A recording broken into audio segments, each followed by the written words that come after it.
und herzlich willkommen zu einem weiteren neuen Update-Video hier aus der Brickworld. Ich weiß tatsächlich gar nicht, welche Nummer wir gerade haben. Ich glaube 157 vielleicht. Und ich hatte euch ja im letzten Video, das war kein Update-Video, hier meinen ersten Entwurf für die kommende Hütte hier für Thor. Thor steht ja hier vorne oder sitzt besser gesagt hier am Feuer, bekommt hier noch seine Hütte. Um Kommentare gebeten. Vielen Dank schon mal für all die Kommentare, die schon gekommen sind. Wenn ihr euch auch das Ganze anschauen wollt, schaut euch das letzte Video an und schreibt mir gerne dort unter das Video eure Kommentare zu meinem digitalen Entwurf. Ich werde den demnächst nochmal anpassen, euch dann nochmal zeigen und dann denke ich, werde ich die Teile bestellen, die ich nicht da habe. Und dann wird es vermutlich Anfang Januar, denke ich, dazu gehen, dass wir hier die Hütte bauen. Heute möchte ich aber, wie lange schon angekündigt, hier am Bahnhof weiterbauen. Und zwar ist das Ziel ja vor allem die Außenfassade erstmal ein ganzes Stück voranzubringen. Und zwar möchte ich, glaube ich, heute mal in dem Bereich dort hinten weiterarbeiten. Mal schauen, wie weit wir kommen, was wir schaffen. Ich will einfach die Optik ein bisschen voranbringen und endlich mal sehen, wie das Ganze hier vorne aussieht. Weil wir haben ja hier vorne sehr viel gearbeitet, da hinten eigentlich relativ wenig. Und da werden wir, denke ich, heute mal ein bisschen weitermachen. Ich hoffe, ihr seid gespannt darauf. Ich bin es auf jeden Fall auch. Und wir schauen einfach mal, wohin der Weg heute uns führt.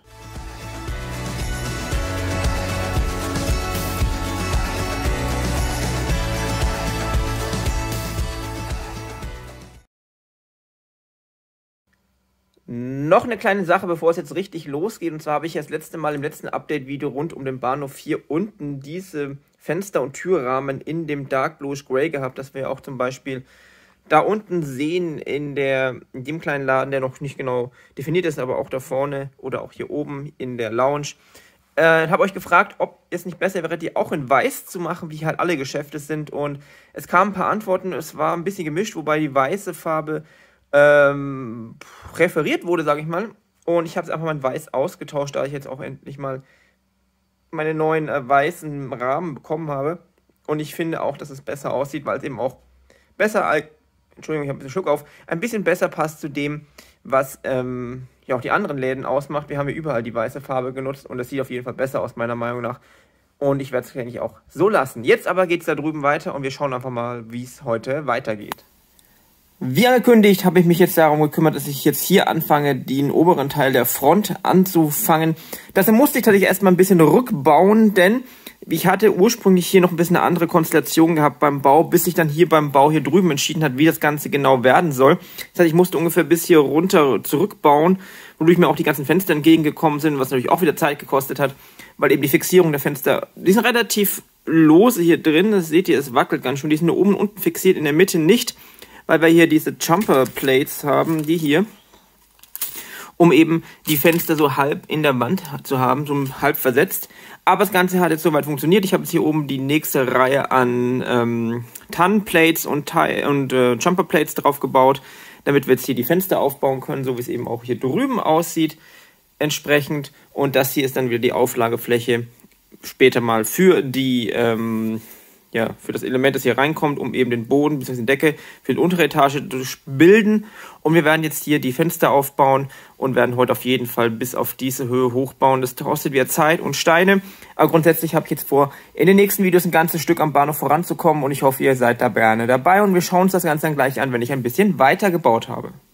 Kleine Zwischeninfo, und zwar war gerade die Post da und hat mir das Set 910010 aus dem aktuellen Bricklink Designer Programm mitgebracht. Das ist dieser Fischkutter. Den habe ich damals bei diesem Bricklink Programm mit unterstützt. Es ist ja so, das sind ja Sets, die entstanden sind aus, eigentlich, weil ich mir weiß, aus Ideas-Sets, die nicht umgesetzt wurden. Dann nochmal eine zweite Chance bekommen haben über dieses Bricklink Design Programm. Und eines davon war eben, dass das dann finanziert wurde. Eins ist jetzt da, dazu werde ich demnächst nochmal ein extra Video machen.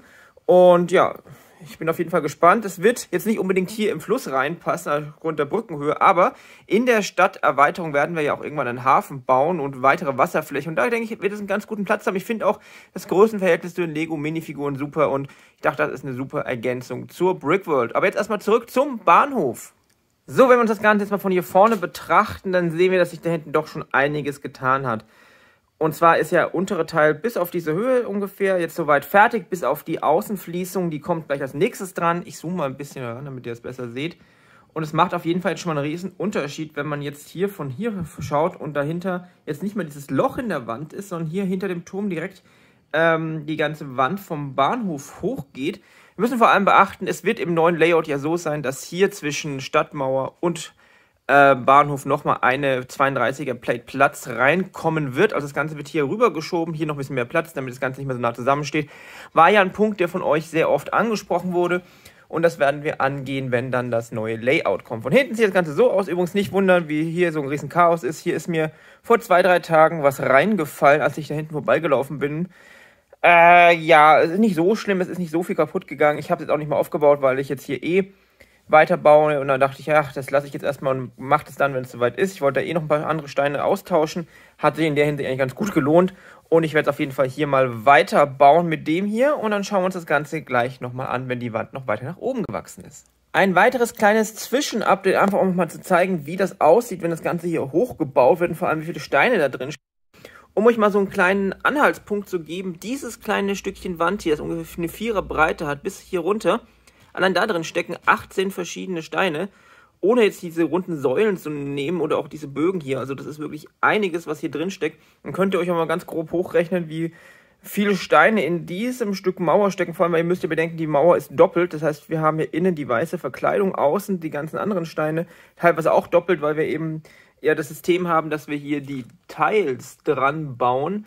Also da steckt einiges an Zeit und an Steinen drin. Aber es ist halt das Design, was ich mir ausgesucht habe. Und ja, ich werde auf jeden Fall jetzt noch hier auf die Höhe hochbauen, dass wir auf der gleichen Höhe sind wie hier am Ende des oberen Stockwerks. Und dann schauen wir uns das Ganze gleich nochmal von vorne an, würde ich sagen. Und hier sehen wir jetzt das Endergebnis von hinten für heute. Es ist wirklich einiges passiert, denn dieses ganze Stück ist komplett neu. Da sind einige 100 Steine hineingewandert. Aber wie gesagt, ich will jetzt einfach mal ein bisschen die Fassade nach vorne bringen bei dem ganzen Projekt und mich jetzt nicht erstmal komplett wieder in den Kleinigkeiten verlieren. Wir gehen mal außen rum. Gehen mal mit euch außen rum und dann schauen wir uns das Ganze mal von vorne an. Und man sieht schon, dass es einen Unterschied auf jeden Fall macht. Denn wir sehen jetzt, abgesehen von der kleinen Lücke, die jetzt da noch existiert, weil es noch nicht gemacht wurde, es ist ja Teil dieses Moduls und ich bin mir da auch noch nicht ganz sicher, wie ich das genau mache. Deshalb machen wir das mal in einem der nächsten Videos und dann schauen wir mal ordentlich, wie wir da weiterbauen. Aber das hier macht jetzt auch schon mal einiges her, vor allem, weil man jetzt erstmal sieht, wie hinten auch der Bahnhof mit seiner gar nicht mal kompletten Höhe weitergeht. Ich bin auf jeden Fall zufrieden mit dem heutigen, was wir heute geschafft haben. Ich hoffe, euch gefällt es auch und ich hoffe, euch gefällt auch der Plan, jetzt erstmal ein bisschen am Äußeren des Bahnhofs voranzukommen, parallel zum Vorbereiten der neuen Räumlichkeiten, wobei das noch ein bisschen dauern wird. Und dann will ich gar nicht mehr weiter groß herumreden. Ich würde einfach sagen, vielen Dank fürs Zuschauen. Vielen Dank für all eure Kommentare. Schreibt auch jetzt wieder gerne alles, was ihr denkt und meint und auch für die Zukunft denkt, unter dieses Video. Ich versuche wie immer alles zu beantworten und darauf einzugehen. Und eure Ideen werden ja auch gerne umgesetzt hier in der Brickworld. Seht ihr ja hier und da. Und ansonsten sage ich nur noch, bleibt gesund. Bis zum nächsten Mal. Und vielen Dank und tschüss.